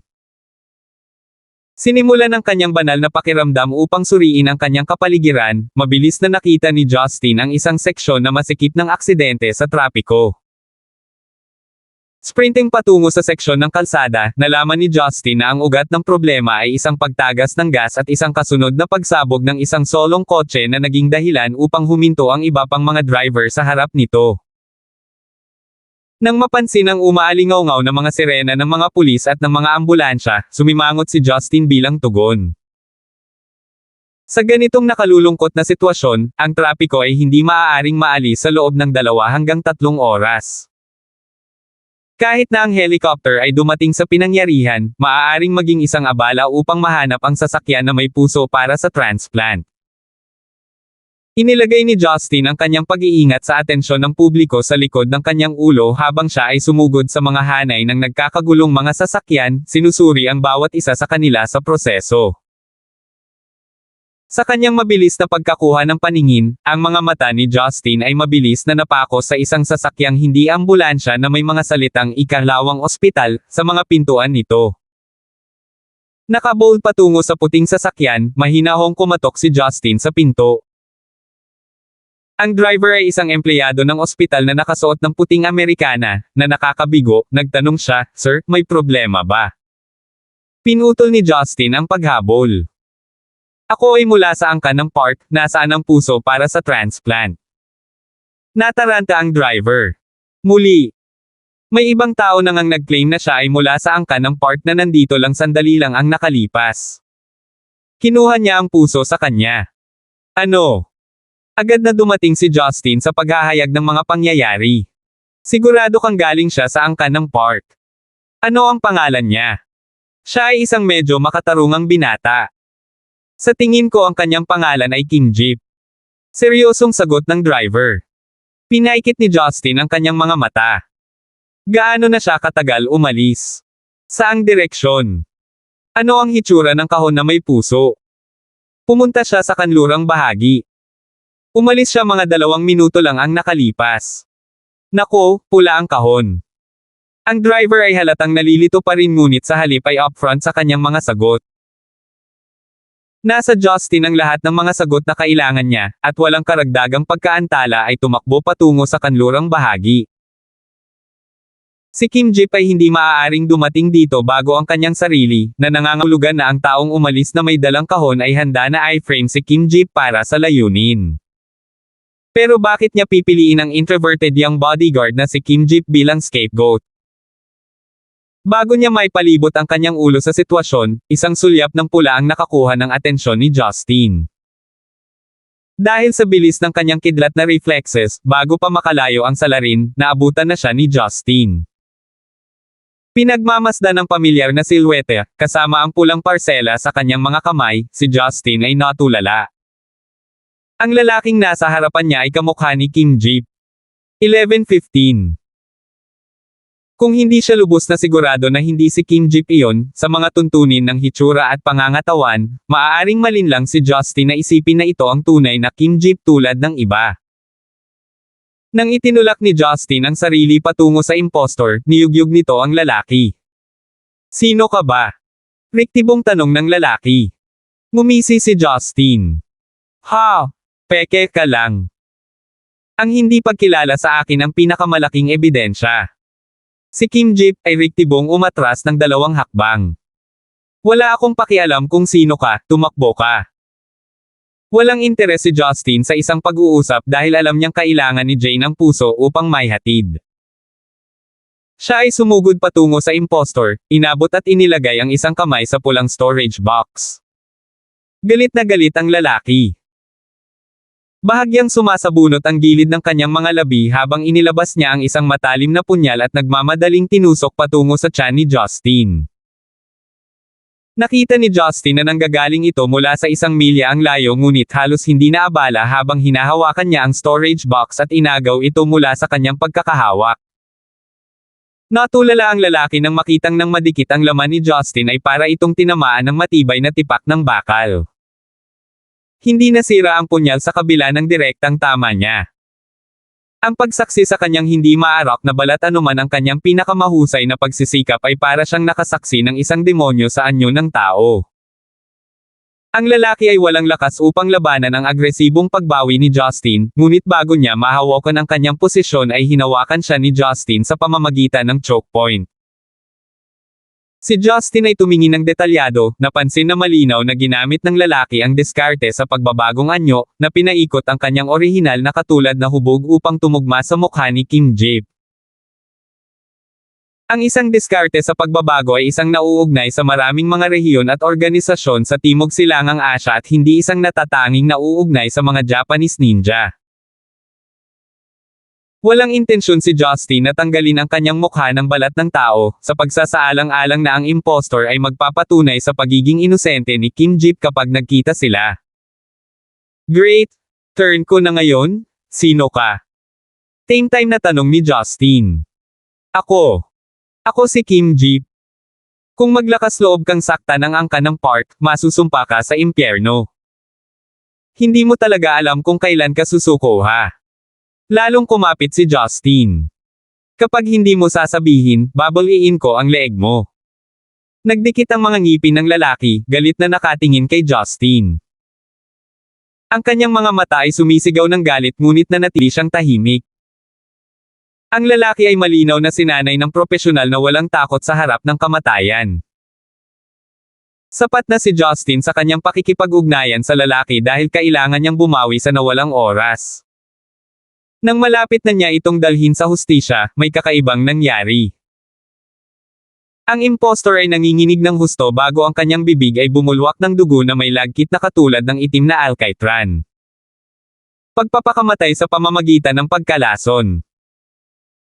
Hindi inaasahan ni Justin na makakain siya ng lason habang nagngangalit ang kanyang mga ngipin ilang sandali ang nakalipas. Anong organisasyon ang nagpapadala ng mga walang takot na suicide fighters? Alam ni Justin na ang lason na natupok niya ay mag-uudyok ng mabilis na pagkasira ng sel at sa huli ay hindi ito magagamot. Inihagis niya ang katawan sa gilid at mabilis na bumalik sa ospital. Kumbinsido siya na kapag nahanap na ng mga pulis ang bangkay, unti-unti nang mabubunyag ang katotohanan. Sa isang operating theater sa Seoul University Hospital. Sa platform ng pagmamasid, maraming tao ang sabik na naghihintay sa mabuting balita habang sinusuri nila ang kanilang mga relo bawat minuto. Bakit hindi pa dumarating ang puso? Sa bilis na ito, maaaring mawala ang paggana ng puso bago ito mailipat. Isang in-house na doktor ang nakababahalang sinabi. Malungkot na sagot ni Lee Yun-jong. Batay sa kasalukuyang pag-unlad, ang pag-alis ng pagdirikit sa puso ay maaaring hindi pa kumpleto sa oras. Paano kung dumating ang puso para sa transplant, ang orihinal na puso ay nasa loob pa rin? Ang mga tao ay tila ganap na natalo, ang ilan ay umiling sa dismaya, kumbinsido na ang operasyon ay nabigo sa lahat maliban sa pangalan. Sa tabi ng operating table, kinuha ni Johnson ang probe-pointed scissors at pinutol ang huling string ng pananahi. Nang matapos siya, nakahinga ng maluwag si Johnson, natapos na ang transplant ng atay. Dr. Jane, dito na nagtatapos ang trabaho ko. Nagbigay ako ng magandang loob sa iyo sa natitirang bahagi ng operasyon. Tumango si Jane. Magandang trabaho. Ang unang katulong na nagtatrabaho kay Jane ay sabay-sabay na tinanggal ang pagdirikit sa paligid ng puso at nag-ulat, ang susunod ay ang pagtanggal ng adhesion ng kaliwang ventricle, Dr. Jane. Iminumungkahi ko na baka mahuli tayo sa schedule. Mabilis na tiningnan ni Jane ang observation platform bago niya ibinaba ang kanyang kagamitan. Kumpleto na ang pagdirikit. Ang kanyang mga salita ay nahuli sa pangkat ng medikal. Pero, Doktor, ang kaliwang ventricle ay hindi pa natanggal. Tama siya, Dr. Jane, hindi mo ba sinabi na hindi tayo dapat sumuko hanggang sa huli? Nangangagat ka ba sa sarili mong mga salita? Si Lee Yun-jong at ang iba pa sa observation platform ay galit na galit, habang tinutuya niya ang linya ng telepono ng platform. Jane, anong ginagawa mo? Bilisan mo, kung hindi natanggal ang kaliwang ventricle sa oras baka hindi na tayo aabot. Nagsimulang humagulgol si Sheila bilang tugon. Anong nangyayari, bakit hindi tinutuloy ni Dr. Jane? Napasimangot si Lee Yun-jong. Hindi ko alam. Kung ang kaliwang ventricle ay nakakabit pa, walang paraan para tanggalin ang puso. Ano ang iniisip ni Jane? Nang ang lahat ng dumalo ay napapaikot ang kanilang mga ulo sa kanyang mga aksyon, mataimtim na sinulyapan ni Jane ang lahat, habang mahinahon niyang ipinaliwanag. Ang kailangan lang nating gawin ngayon ay magtiwala na dadalhin niya ang puso dito sa tamang oras. Nang matapos, lumingon si Jane sa orasan at nanatiling tahimik. Sa sandaling iyon, ang bawat segundo ay napakatagal para sa bawat isa sa mga medikal na kawani na naka-duty. Jane sa mata ng bagyo ay gayunpaman medyo kalmado at nakolekta. Kung hindi dahil sa kanilang walang magawa sa gitna ng kasalukuyang sitwasyon, isa sa panganib ni Lee Yun-jong at ng iba pa ang lahat upang kunin ang koordinasyon ng operasyon sa kanilang sariling mga kamay. 5 minuto na ang lumipas mula noon. At sa sandaling iyon, bumukas ang mga pinto ng operating theater nang may pumasok na nurse na may dalang pulang storage box. Dr. Jane. Ang puso. Ang puso ay narito. Ang koponan ay agad na muling pinasigla ng pagkakaroon ng puso para sa transplant. Pagkatapos ng mabilisang pag-check sa pamamagitan ng pagbukas ng storage box, natitiyak na nila na ito nga ang nawawalang piraso na labis nilang hinanap. Bumalik sa platform ng pagmamasid, si Justin ay tahimik na bumalik sa posisyon. Nagpahiwatig siya ng mabilis na senyales kay Jane bago ipagpatuloy ang kanyang tungkulin sa tabi ni Marian. Naiwasan ni Jane ang isang bahid ng pasasalamat sa pamamagitan ng kanyang mga mata habang siya ay tumango kay Justin. Si Marian na nasa tabi ay nakasaksi sa kanilang maikling palitan at sinalubong ng bahagyang magkasalungat na emosyon. Ang chemistry sa pagitan ni Justin at Jane ay nag-iwan sa kanya ng maasim na lasa ngunit gayunpaman ay hindi niya maaaring gamitin ang sama ng loob. Si Gong Gai-chung, na medyo dismayado, ay nagtanong, Mr. Gibson, paano ka nakabalik ng ganoon kabilis? Kahit si Kim Jip sa kanyang chopper ay hindi na makakabalik ng ganito kabilis. Wala akong nakikitang problema dyan. Kapos tayo sa oras. Sarkastikong sagot ni Justin. Oo. Sigurado kami. Pinunasan ni Gong Gai-chung ang pawis sa kanyang noo, pinananatiling malalim ang kanyang kuryosidad. Ipinikit ni Park Jong-hyun ang kanyang mga mata kay Justin, kahit na may bahid ng pagkalungkot. Si Lee Yun-jong at ang iba pang mga doktor ay halos hindi nagbigay ng atensyon kay Justin dahil ang kanilang mga tingin ay nakatutok kay Jane. Alam na alam nila na kahit na dumating na ang puso para sa transplant, matatapos pa rin sa kabiguan ng operasyon kung hindi pa naaalis ang orihinal na puso. Jane. Ano ang iniisip mo? Si Lee Yun-jong at ang iba ay nasa malalim na pagmumuni-muni. Sa sandaling iyon, pagkatapos ihanda ang puso para sa transplant, sa wakas ay binasag ni Jane ang kanyang katahimikan. Magsisimula na ang transplant. Magpatuloy sa piggyback propagation heart transplant. Wow! Napabuntong hininga ang ilang doktor na dumalo dahil sa pagtataka. Umubo ang mga ugat sa noo ni Lee Yun-jong habang paulit-ulit niyang katok sa tempered glass, isang deklarasyon. Oh, ayan na. Ayan na. Anong nangyayari, piggyback ano? Si Gong Gai-chung ay puno ng kalituhan. Magiliw na ipinaliwanag ni Lee Yun-jong, piggyback. Mas karaniwang kilala bilang parallel heart transplant. Isa itong paraan na nabasa ko lang sa mga libro. Sa karamihan ng mga kaso, sa ilalim ng pagpapanatili ng kaliwang aorta, aalisin namin ang nasirang puso at papalitan ito ng kapalit. Ngunit para sa piggyback procedure, ang pamamaraan ay sa halip ay ipasok ang donasyong puso sa kanang bahagi ng pusong ito ng sabay-sabay, kasama ang napinsalang bahagi ng pusong ito. Ang pamamaraan ay na ito ay lubhang binabawasan ang selyo sa mga daluyan ng dugo, habang ang katawan ng host ay nasanay sa inilipat na puso. Tumango ang University Hospital din bilang pagsang-ayon. Isang beses ko lang narinig ang operasyong ito at ito ay nasa UK. Ang sabi. Ang doktor na gumawa nito, maaaring si Jane. Gayunpaman. Si Lee Yun-jong ay tumikim at nalilikot. Kahit para sa isang parallel transplant, kailangan mo pa ring ganap na tanggalin ang orihinal na puso. Tumango ang mga doktor bilang pagsang-ayon ngunit inaabangan nila ang handang gawin ni Jane. 11:16. Halos hindi naabala si Jane sa kanilang mga empathetic na reaksyon habang tinitiyak niyang nasa buong konsentrasyon ang kanyang koponan. Ay equip ang cardiopulmonary bypass CPB, line 40. Inabot ng katulong ang tourniquet at isang pares ng makinis na forceps upang magpatuloy sa pagtatrabaho. Kumpleto na ang pag-setup ng CPB. Sagot ng medical technician. Activate at my call. Electric scalpel.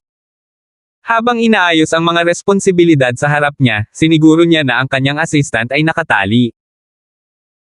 Kailangan kong maghanda ka ng 2 hibla ng 18 mm na artificial na ugat. Ang kanyang mga kahilingan ay nagdulot ng pagkalito sa lahat, sa kabila ng mga dumalo sa platform ng pagmamasid, ngunit marami rin sa pangkat ng medikal. Doktor, ang piggyback ay mangangailangan ng artificial na ugat upang i-connecta ang walang laman sa pagitan ng aorta, hindi ba iyon ay nangangailangan lamang ng isang artificial na ugat? Bahagyang nadismaya si Jane sa kanyang pag-aalinlangan habang bumubulalas, gawin mo lang ang sinasabi ko. Wala pang operasyon ang ginawa sa libro. Huwag mong limitahan ang iyong buong pananaw sa loob ng balangkas ng literatura, kung hindi, ikaw lang ang pangalawa sa namumuno sa natitirang bahagi ng iyong buhay. Habang ang karamihan ay naguguluhan pa rin sa kanyang pamamaraan, pinagmasdan ni Lee Yun-jong ang pagbukas ng operasyon sa kanang bahagi ng puso. Biglang nag-click ang lahat sa kanyang ulo. Dr. Lee, anong nangyayari? May nagtanong sa background. Nanginginig ang mga daliri ni Lee Yun-jong habang nakaturo sa monitor. Ang orihinal na paraan ng piggyback ay direktang ilagay ang donasyong puso sa nasirang puso at agad na i-connecta ang kaliwang ventricle sa aorta gamit ang artificial na ugat bilang isang mekanismo ng tulay. Ngunit ang sinusubukan ni Jane ay ipasok ang donasyong puso sa malusog na mga rehiyon ng chest pleura at ang karagdagang artificial na mga ugat ay sinadya upang mabayaran ang distansya. I guess it might be it. Dr. Lee, you sure are a bright one. We would never figured it on our own. Pinuri siya ng isa pang doktor. Mapait na tumawa si Lee Yun-jong habang bumaantong hininga. Alam ko lang ito sa teorya.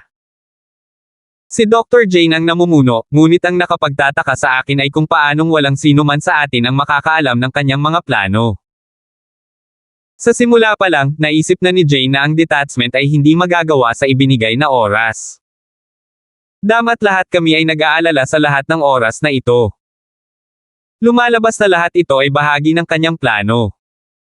Ang dating tahimik na karamihan ay sumabog sa isang pag-uusap. So, ibig sabihin, mailigtas ang lolo ko. Si Sheila ay masigasig na nagtanong. Tumango si Lee Yun-jong. Kung maayos ang lahat, sigurado. Marami sa mga Park clan ang nakahinga ng maluwag kahit na medyo matigas ang reaksyon ni Park Jong-hyun. Dumadaan ang oras. 50 minuto na lang ang natitira, nabuksan na ang dibdib, at handa na ang mga paghahanda sa puso. Nagsimulang bumilis si Jane. Aorta clamp. Putulin ang daloy ng dugo, iturok ang tranquilizer. Simulan ng transplant, matulis na scalpel. Kinuha niya ang puso mula sa assistant surgeon, maingat na inayos ito sa lugar. Tweezers, line 40. Ang mga dumalo sa yugto ng pagmamasid ay pare-parehong balisa. Sa bilis ni Jane, dapat matapos ang operasyon gaya ng naka-schedule. Ngunit maaaring nawala ng function ang puso dahil sa pagkaantala sa transportasyon. Kung hindi masuportahan ng donasyong puso ang bagong nahanap na papel nito, mauubos ang lahat ng kanyang pagsisikap. Sana ay hindi mangyari iyon. Sinuri ni Lee Yun-jong ang sitwasyon. Sa may operating table, hindi mapakali si Jane. Simulan ang pagsasalin ng dugo. Simulan ang pagsil sa coronary artery, line 40, tweezers. Itaas ang vacuum extractor ng ilang degree. Ibaba ang stress sa normal na antas. Mag-iniksyon ng 500 sa ilalim ng balat, dagdagan ang FFP. Napansin ni Wallen at ng iba pang mga assistant surgeon ang pagtaas ng bilis niya mula noon, sa kabila ng pagiging pinakamahusay niya sa operating theater. Maging ang mga doktor na nagmamasid mula sa platform ng pagmamasid ay naiwan na nakabuka ang kanilang mga bibig. Dahil sa nakita nilang walang putol na pamamaraan, muling isaalang-alang nila ang lahat ng nalalaman nila tungkol sa larangan. Naikuyom ni Lee Yun-jong ang kanyang mga kamao. Naiinggit siya sa kanyang trabaho ngunit naiinis din siya sa kanyang sarili. Sa gitna ng kanyang mga rhythmic technique, ang piggyback na paraan ay tumagal ng mas kaunting oras kaysa sa nakatakdang gawin. Kalmadong tinatakan ni Jane ang sugat bago siya nag-anunsyo sa medical technician. Flow down. Noted, putulin ang tulong.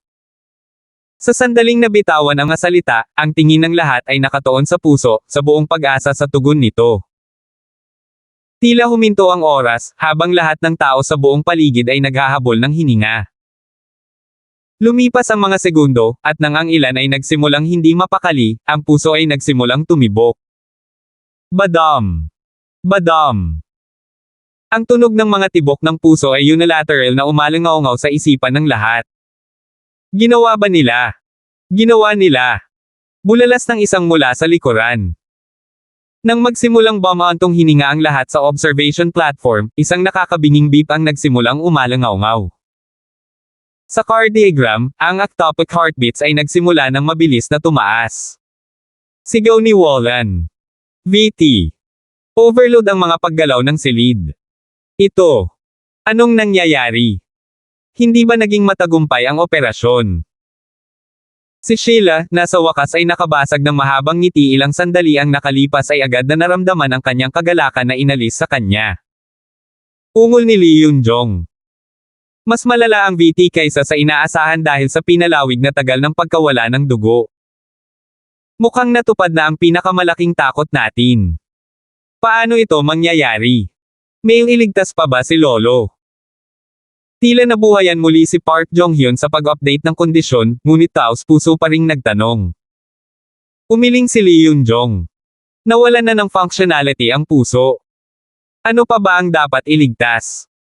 Hindi ako makapaniwala na hindi pa rin ito naging mabilis. Nakikiramay na ba umulong si Marian? Inabot ni Justin ang mahigpit na braso sa kanyang balikat bago siya umalma. Naniniwala ako na si Jane ay may kanya-kanyang paraan.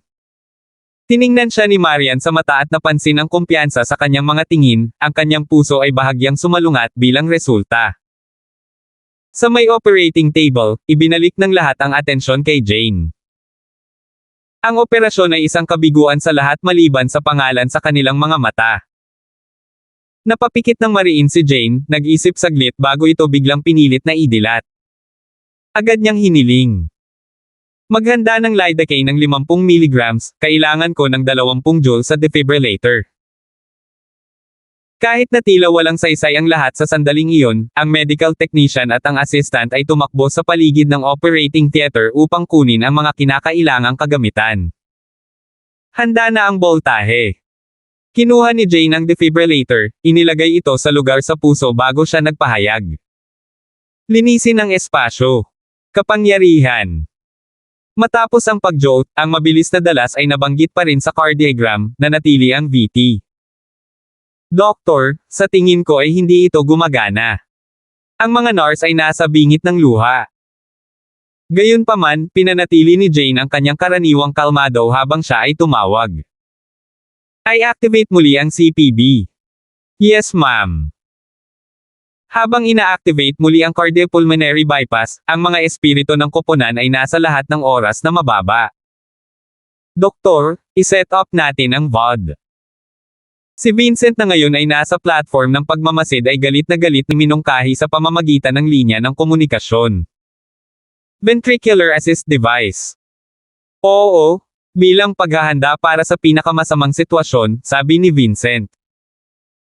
Pero base sa kondisyon ng chairman, masyado siyang mahina para tiisin iyon. Pagkatapos ng liver transplant, nasa limits na ang katawan niya. Hindi sumang-ayon si Lee Yun-jong.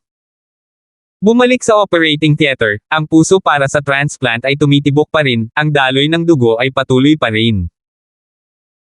Lahat ng mga mata ay nakatutok kay Jane habang siya ay muling nag-ilog ng 20 joules sa pasyente. Ma'am, ano pong ginagawa niyo? Nakaalarma ang sinabi ni Wallen, para lamang mapanood si Jane na nagpatuloy sa paglipat sa isang bagong pares ng guwantes. Nanatiling tahimik si Jane habang inabot niya ang isang kamay, at maingat na idiniin ang mga bahagi ng puso. Pagkaraan ng ilang sandali, binawi niya ang kanyang kamay. Ihinto muli ang paggana ng puso. Ano? Muli. Ngunit, ito ay isang bagong transplant na puso. Kailangang tiyakin ng medical technician na narinig niya ito ng tama. Tumango si Jane bilang kumpirmasyon. Nang muling tumigil sa pagtibok ang inilipat na puso, nagtanong si Jane. Handa na ba ang remote cooling system? Oo. Tumango ang medical technician at nagmamadaling nag-set up. Sa kanilinaw ni Jane. May touch point sa puso. Kapag huminto na ang puso at naputol na namin ang cardiac tissue, mabilis na magpatuloy sa mabilis na paglamig. Dapat mag-resolve ang VT sa sarili nitong. Nakakunot ang noo ni Lee Yun-jong na nanunood mula sa observation platform. Sa paghahanap ng mabilis na ectopic beat sa mga silid ng puso sa pamamagitan ng isang mabilis na paraan ng paglamig upang payagan ang aparato ng paggamot na maipasok sa kalamnan ng puso. Totoo na sa pamamagitan ng paggamit ng mabilis na pamamaraan ng paglamig, may secure ng isa ang focal point ng hindi nagdudulot ng pinsala sa kalamnan ng puso. Ngunit mayroon pa ring isang malaking problema. Paano mahahanap ang focal point sa pamamagitan ng pagsundot sa paligid sa dilim? Ang isang maliit na maling hakbang ay mag-trigger ng isang neural disruption. Habang ang mga pamamaraan ay napupunta sa pinong mga teritoryo, ang iba pang dumalo ay nawalan na ng subaybay sa kanyang paliwanag. Ang tanging naiintindihan nila ay ang pagtitipid ng potensyal na tagumpay sa talahanayan ng operasyon. Ngunit si Jane, gayunpaman, ay matigas pa rin ang ulo at mapagpasyahan habang kinukuha niya ang mga forceps mula sa kanyang katulong, handa nang magpatuloy sa kanyang susunod na hakbang. Dr. Jane. Lee Yun-jong babala sa tuktok ng kanyang mga baga. Hindi mo maaaring malaman kung saan ang focal point. Nabubulag ka ba? Inangat ni Jane ang ulo niya para tignan siya ng diretso. Nararamdaman ko ang puso habang kumukontra ito. Kapag nagkaroon ng kaunting pagkaantala, matutukoy ko kung saan eksakto ito. Natarante si Lee Yun-jong. Nakakatawa. Nararamdaman mo ba ang focal point gamit ang iyong mga kamay? Maliban na lang kung kabisado at kabisado na niya ang puso ng tao at bawat milimetro ng lugar nito, ito ay dapat na isang biro. Maraming mga doktor ang mahigpit na sumasalungat sa kanyang intensyon. Gayunpaman, natural na hindi nababahala si Jane sa kanilang pag-aalinlangan. Siya ay tiyak na hiniwa sa pinpointed spot. At mabilis pagkatapos niyang gamitin ang mabilis na pagpapalamig na paggamot sa punto ng paghiwa. Nang matapos, agad niyang tinatakan ang sugat. FLOWDOWN. Sa sandaling ginawa ang deklarasyon, ang isang pagtatangka na muling pasiglahin ang paggana ng puso ay nag-iwan sa madla ng higit na nasa gilid kaysa sa huli. Nako, ang puso ay muling nabuhayan ng tibok ng puso, na sinundan ng sunod-sunod na matatag na tibok ng puso. Normal ang sinus ritmo, wala ang VT. Tuwang-tuwa ang medikal na technician. Naghiyawan ang lahat ng dumalo. Maging ang mga doktor sa observation platform ay nagsimulang pumalakpak dahil sa paghanga. Si Lee Yun-jong ay nararapat na pinuri si Jane habang siya ay bumulong. Nanaginip ba ako, ginawa niya talaga. Ang mga doktor ay nagalak sa kanyang tagumpay. Bilang mga medical na practitioner mismo, sinamantala nila ang pagkakataong palakpakan siya sa pagkakaroon ng ganong pinong medikal na kadalubhasaan sa murang edad. 11:17. Dahil sa sobrang saya ng mga nakapaligid sa kanya, napangiti si Jane. Alam kong ang lahat ay dapat nasa isang masayang mood ngayon, ngunit dapat ko bang ipaalala sa iyo na ang operasyon ay malayo pa sa tapos? Yes, ma'am. Ang pangkat ng medikal na patuloy na nagtatrabaho sa huling 4 na oras ay tila nawala ang kanilang pagod halos kaagad nang muli nilang inalay ang kanilang lahat sa pagkumpleto ng operasyon. Ang natitirang bahagi ng operasyon ay hindi gaanong mahirap kumpara sa dati, na nangangahulugang natapos si Jane nang hindi nagtagal. Matapos ang lahat ng nabasa at nakikitang data ay nagpakita na si Chairman Park Ji-yeon ay nasa stable na kondisyon, siya ay inihatid palabas ng operating theater sa isang portable hospital bed. Yumuko si Jane bilang isang pagtatapos, nagpahayag ng kanyang pasasalamat sa lahat sa pakikipagtulungan. Nagbiro pa siya na ibahagi ang ilan sa kanyang komisyon sa koponan, lalo na dahil tatanggap siya ng stipend na 40 milyong pounds. Si Sheila ang pinakanapanatag ng makitang ligtas at maayos ang matanda. Ito ay halos anumang oras mula sa paglutas ng isang henerasyon long labanan at ito ay magiging isang malaking awa para sa kanya kung siya ay umalis nang hindi niya kayang bayaran ang nawala na oras. Ngayon na ang mahabang buhay ni Park Ji-yeon ay tumaas ng husto, si Sheila ay natural na higit na nagpapasalamat sa mga pagsisikap ni Jane. Para naman kay Park Ji-yeon at sa iba pang bahagi ng angkan ng Park, karamihan sa kanila ay nagbahagi ng kanyang kaluwagan dahil sa pagtatapos ng araw, ang dugo ay mas makapal kaysa tubig. Sinamantala rin ni Park Jong-hyun ang pagkakataon upang ipahayag ang kanyang pasasalamat, sa kabila ng kanyang sama ng loob na naitago ng mabuti sa iba pang pamilya. Bilang opisyal na natapos ang operasyon at ang mga tao ay handa na para sa isang maayos na piging sa isang malapit na restoran. Bumalik si Kim Jip na dating absent sa paghahanap ng donasyong puso, kasama ang ilan pang bodyguards ng Park clan. Si Kim Jip, na stoic gaya ng dati ay malinaw na binanggit ang balita ng maagang pagbabalik ni Justin na may donasyong puso. Naglalakad patungo kay Justin, si Kim Jip ay nagbigay ng 70 degree na yumoko. Salamat Mr. Yang. Napangiti si Justin. Nahanap mo ba ang impersonator? Ang nasa katanghaliang gulang na pulis ay tumugon sa tanong. Iyon nga ang dahilan kung bakit tayo nandito, Mr. Gibson. Ako si Jang Yoon, pinuno ng Sub-Department ng Seoul Metropolitan Police Force. Ayon sa maagang pagsisiyasat, isang salita mula sa driver ng second hospital ang nagpahayag na ikaw ang huling taong nakipag-ugnayan sa sospek. Kaya ngayon, narito ang isang tanong para sa iyo, nasaan ang impostor na ito? Natigilan si Justin. Di ba patay na siya, hindi mo nakita ang bangkay niya? Uminom siya ng lason at nagpakamatay. Mr. Gibson, kailangan kong tame time mong sagutin ang tanong namin. Dahil nakuha mo ang pusong ginamit para sa transplant, malamang nakita mo na ang lalaking ito. Mangyaring sabihin sa amin kung nasaan siya. Kapansin-pansing naiinis si Jang Yoon. Mabilis na nahuli ni Justin. Oh, so sinasabi mo na hindi mo nakita ang bangkay kahit saan malapit sa pinangyarihan ng krimen. Kami ang pulis, sa tingin mo ba magsisinungaling kami tungkol sa isang bagay na ganito? Gusto rin ni Mr. Kim Jeep na malaman kung saan nagpunta ang impostor. Agad na pinagsisihan ni Justin ang kanyang kawalan ng pag-iisip. Kung ang kanyang mga kaaway ay magplano na pigilan ang puso na makarating sa nilalayon nitong destinasyon, malamang na may mga escort silang nakalagay sa buong ruta. Nang maliwanag na ang impostor na si Kim Jeep ay hindi dumating sa oras, ang oposisyon ay madaling nakalusot ng hindi napapansin upang makuha ang bangkay. This time nahuli siya na walang alibay. Dahil nakita ng driver si Mr. Kim Jeep, at kinumpirma niya na sa katunayan ay nakita niya muna si Mr. Kim Jeep, ngunit kalaunan ay nakuha namin ang balita na dinala mo ang puso sa ospital. Hindi namin maiwasang magtaka kung ikaw ay bahagi ng ilegal na planong ito.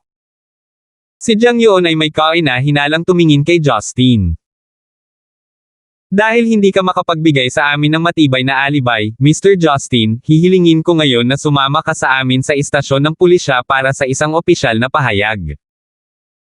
Si Sheila na nagpapanik dahil sa kaguluhan ay lumapit kay Justin habang sabik na sinabi niya. Paano mo maaaresto ng walang pruweba? Iniligtas ni Kuya Justin ang aking lolo. Nawala si Marian sa pagsasalin, habang hinikayat niya si Justin para sa isang magaspang na pagsasalin. Kaagad na inalam ni Justin ang insidente sa isang magaspang na buod at ang mga kakaibang pangyayari na sumunod, na iniwan si Marian sa nakikitang pag-aalala. Alam ng madla na may mas masasamang intensyon na nakatago sa ilalim ng pamamaraang ito, at ang mood na dati ay masaya ay mabilis na naging madilim muli. Magiting na tumayo si Park Jong-hyun para sa kanya. Si Mr. Gibson ay isang marangal na panauhin ng angkan ng Park, hindi banggitin ang kanyang napakalaking gawa sa aking lolo sa pagkakataong ito. Kapitan Jang, iminumungkahi kong pag-isipan mong muli ang iyong mga aksyon. Hindi binibili ni Jang Yoon ang anuman nito gaya ng hinihingi niya. Paft, kung walang matibay na ebidensya, ang huling makakita sa sospek ay siya namang magiging pinakamalaking sospek. Inaasahan ko ngayon na lahat kayo ay magbibigay ng kumpletong pakikipagtulungan sa Republic of Korea National Police Force. Isang madadamay na deklarasyon ng pagkamakabayan sa labas ng asul ang nag-iwan kay Justin na medyo hindi nasisiyahan, lalo na sa labis na paggamit ng pangalan ng bansa sa anumang bagay at lahat ng bagay ng mga tao nito.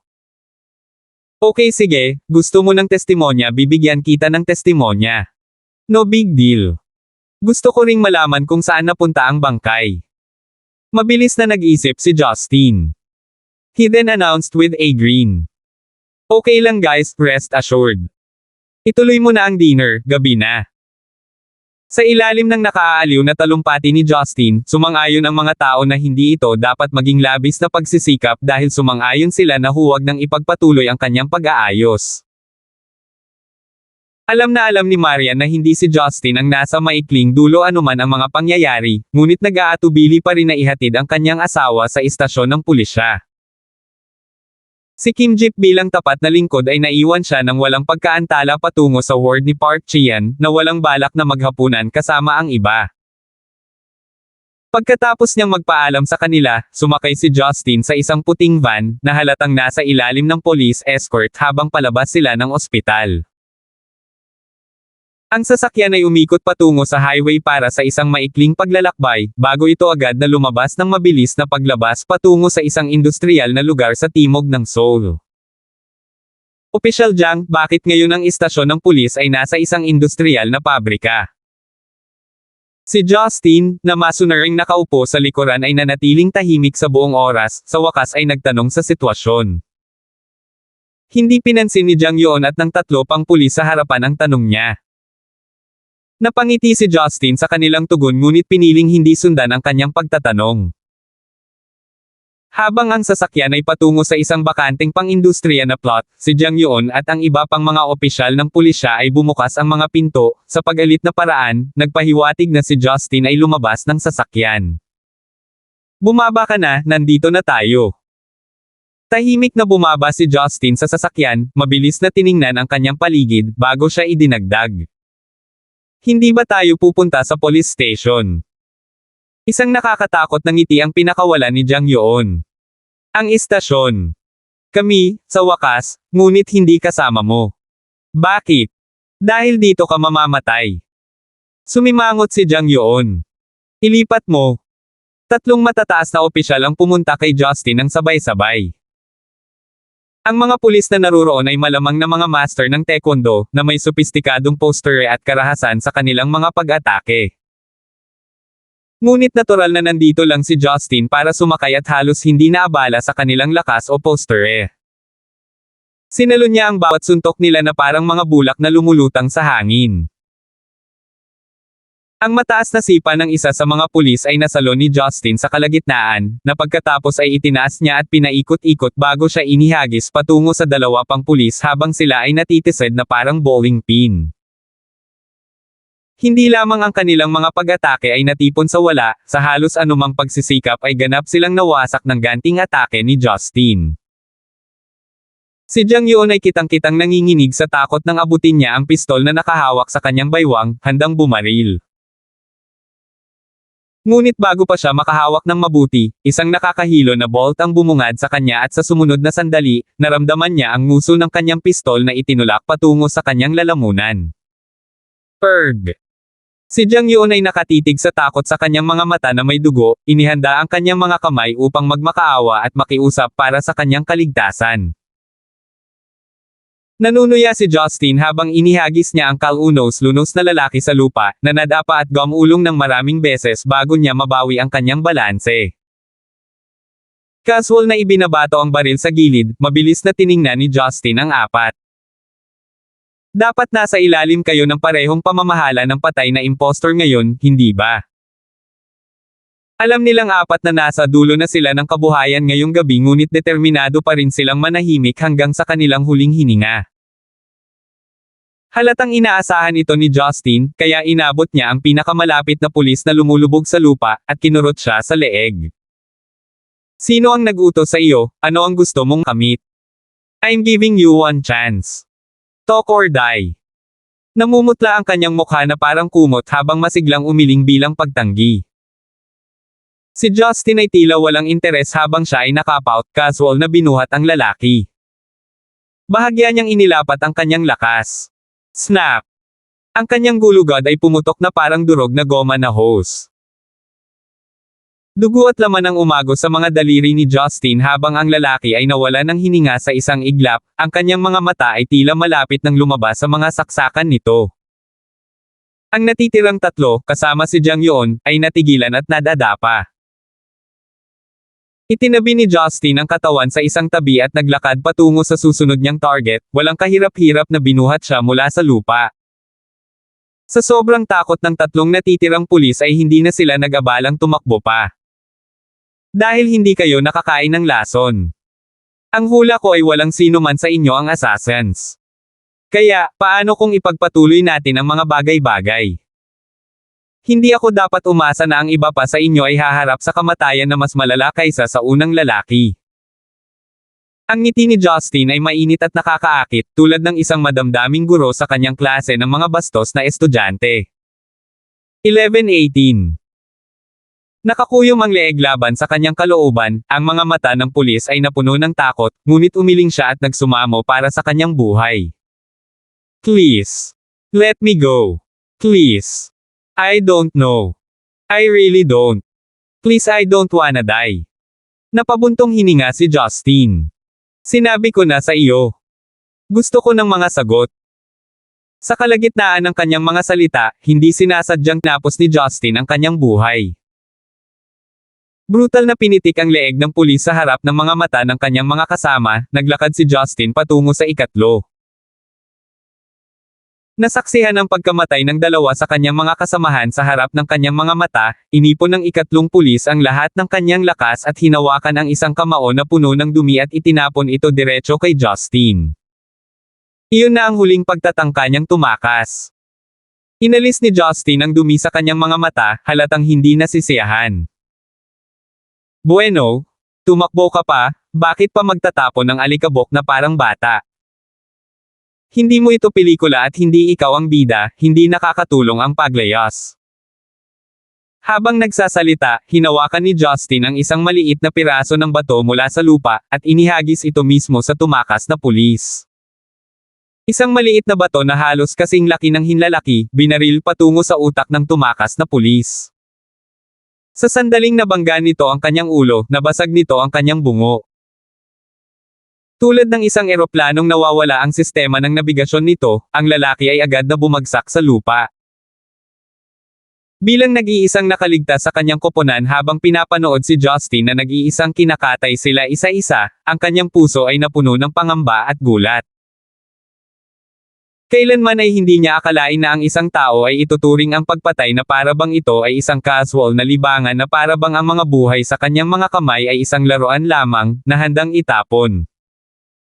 Gumapang si Jang Yeon patungo kay Justin at lumuhad habang nagsusumamo.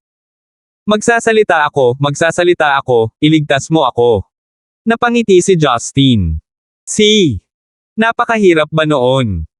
Hindi ko kailangang madumihan ang aking mga kamay. Pinilit ni Jang Yeon ang isang ngiti sa sobrang sakit na mas maganda siyang magmukhang umiiyak habang nanginginig ang kanyang boses. Ako. Mula kami sa angkan ng North Bio. Ito ang mga utos ng aking angkan, na pamunuan ka rito at patayin ka kapag dumating ang pagkakataon. Nakialam ka sa mga plano ng organisasyon at iyon lang ang alam ko. Maliban doon, wala akong ideya kung bakit. Hindi na kailangang malaman ng mga taong nasa katayuan ko. North Bio. Napakunot ang noo ni Justin sa pangalan ng isang banyagang clan na hindi niya kailanman napagkrusang landas. Nagsasabi ka ba sa akin ng totoo? Oo. Oo kami na. Ibinaba ni Jang Yeon ang kanyang ulo. Kami ay dobleng ahente na itinanam sa puwersa ng pulisya ng North Bio Clan.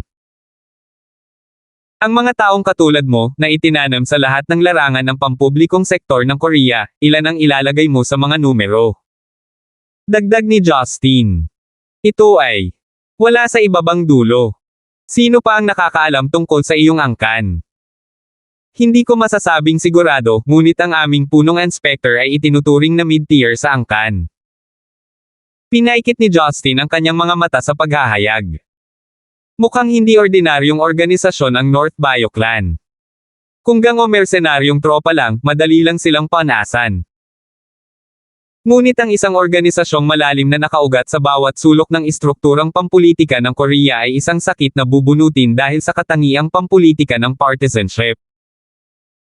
Gayunpaman, walang intensyon si Justin na alisin sa South Korea ang mga kasamaan nito.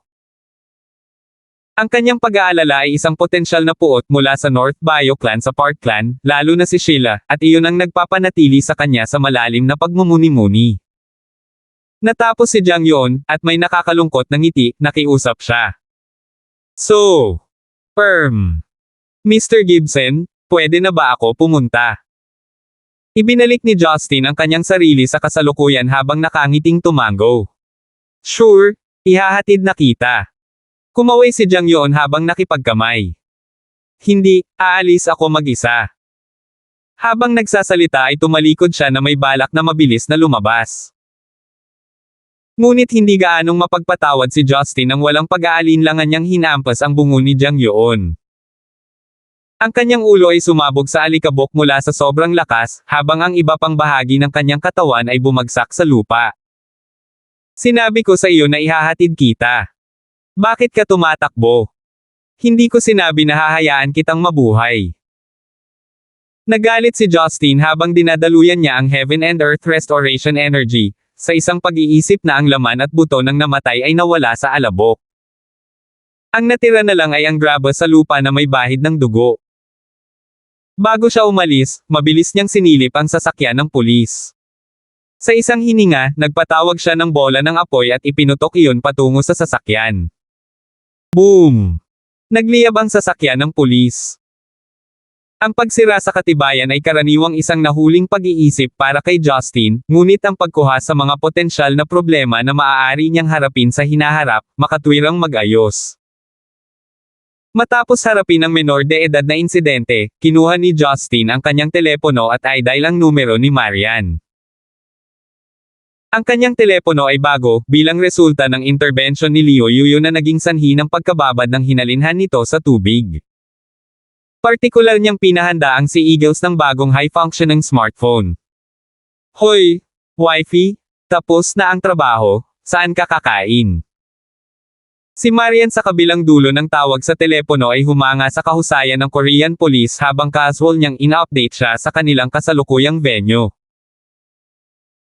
Matapos ibaba ni Justin ang kanilang pag-uusap, agad siyang tumawag para sa Makidan sa Europa, kumbinsido na ang isang bagay tungkol sa mga lihim na organisasyon ay pinakamahusay na hahawakan ng pinuno ng intelligence mismo. Isinulat ni Makidan ang pamagat ng North Bio, at nangako na ibibigay niya sa kanya ang mga sagot sa parehong gabi. Pagkatapos ay nakipag-ugnayan si Justin kay Sauron. Matatapos na ang brunch hour sa London, at matigas at masigla ang boses ni Sauron. Master Pluto, maliligo lang ako. Ano ang maitutulong ko sa iyo? Napangiti si Justin. Gusto kong malaman sa ating mga tao sa South Korea, partikular sa paligid ng Seoul Metropolitan Area, sino ang mayroon tayo? Saglit na nag-isip si Sauron bago siya sumagot. Mayroon tayong tropang gerilya sa Hilagang Korea, ngunit Seoul, natatakot ako na ang ating mga tauhan ay maaaring hindi makahinto ng hindi magdulot ng kaguluhan. Ang isang bagay na masisiguro ko ay kung gaano kalakas ang militarisasyon ng hangganan anumang oras.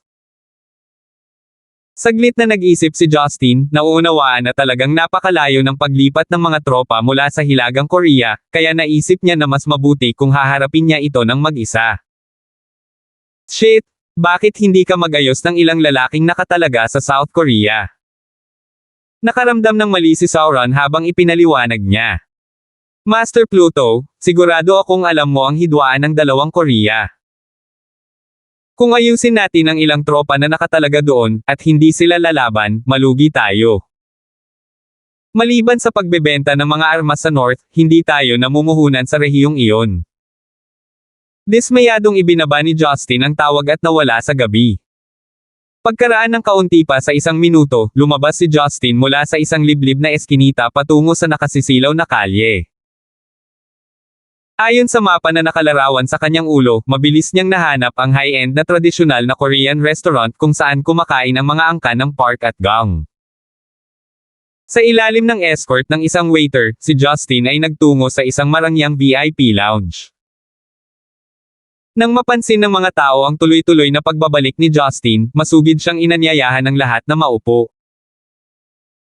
Napansin ni Park Jong-hyun ang muling pagpapakita ni Justin, isang sulyap ng pagtataka ang dumaan sa kanyang mga mata. Napangiti si Justin sa kanyang tugon. Ang mga pukana ng bastard ay sunod-sunod na nabigo ni Justin tulad ng mga domino sa harap ng kanyang mga mata, at malamang na hindi niya lubusang ibalot ang kanyang ulo sa kung paano sila nabigo lahat. Masiglang naglalakad patungo kay Park Jong-hyun, tinapik siya ni Justin sa likod. Mr. Park, hindi maganda ang hitsura mo, may bumabagabag ba sa iyo? Nanginginig si Park Jong-hyun habang sinusubukan niyang mapanatili ang kalmado. Dapat ang pagod nitong nakaraang linggo, pero salamat sa Diyos para sa iyo Mr. Gibson. Kung wala ka, baka mawala ang operasyon ng lolo ko. Nakakagaan talaga. Sana lahat tayo. Sinubukan ni Justin na iwasang ilantad siya, sa halip, pinili niyang maglaro ng naghihintay na laro upang makita kung ano pa ang nakapila sa kanyang manggas ng lalaking ito. Sa gitna ng mga ngiti at daldalan, si Justin ay nagtungo kay Marian, at sa kabilang banda ay nagkataon namang si Jane, na nagpalit ng baby blue na sweater pagkatapos ng operasyon. Ang kanyang kasuotan ay umakma sa kanyang sapphire blue pupils. Ang kanyang balat ay lalo na maputi at malambot. Sa ilalim ng mga ilaw sa kainan, nagniningning si Jay na parang hiya sa gitna ng mga bato, na agad na ikinahihiya nilang lahat. Napalunok si Justin nang makita siya, bago agad na inalis ang atensyon nito. Habang lumalaki ang batang babae sa paglipas ng mga taon sa pagiging mabuting babae, na may malalim na pagkakahawig sa kanyang ina, ang kanyang pang-akit ay naging lalong hindi mapaglabanan. Hindi man may kikaila na ang kanyang misis ay sadyang mapang-akit kung hindi man, ito ay isang kagandahang nakasanayan na niya. Ngunit si Jane ay parang isang pambihirang bulaklak na kumikinang sa gabi. Hindi kataka-taka, hindi pinalampas ni Jane ang nakakaakit na tingin ni Justin, habang siya ay nakasimangot na pumutok ng kalahating ngiti, sinasadyang magsalita ng Italyano habang siya ay mahiyain na nakikipag-ugnayan. Kung sa tingin mo ay kaakit-akit ako, bakit hindi mo tingnang mabuti? Nag-aalala ka na baka masaktan ang asawa mo. Nasaksihan ng mga dumalo sa tapat ng mesa ang mga unang linya ni Jane ng gabing iyon ay nasa banyagang wika, na bahagyang natulala. Napasimangot si Marian sa kanyang mapaglarong kilos, halatang inis na sinimulan ni Jane na makipag-usap sa kanyang asawa sa harap niya mismo sa isang wikang hindi niya sinasalita. Ngunit kailangan niyang manatiling ignorante sa sitwasyong kinalalagyan nila. Awkward na tumawa si Justin, sinusubukan ang kanyang makakaya upang maiwasang sumagot sa Italyano habang siya ay bumaling sa Mandarin. Hindi ako nag-aalala, pero itigil na natin. Malamang galit na galit siya. Narinig siya ni Marian habang mabilis siyang nag-react. Hindi ako galit, saan mo nakuha yan? Nagkibit balikat si Justin kay Jane. Nakita mo. What a coward, you know you like it. You have feelings for me and you know it. Kumpiyansa na dagdag ni Jane. Unti-unting hindi komportable si Justin habang hinihimok niya. Sige, nakuha mo na ako. Halika, bumalik tayo sa isang bagay na mauunawaan ng lahat. Bago pa siya makapag-react, dinala ni Jane ang kanyang mga labi kay Justin at nag-iwan ng halik sa pisngi nito. Mahal na Justin, ito ay isang gantimpala para sa iyo para sa pagligtas sa aking walang kapintasan na reputasyon mula sa isang potensyal na pagbagsak. Alam kong palagi mo akong hinahanap, noon, ngayon at magpakilanman. Sa pagkakataong ito ay nagsalita siya sa matatas na Mandarin, ngunit ito ang huling bagay na gusto niya. Salamat po at sinamahan ninyo ako, ingat lagi mga master.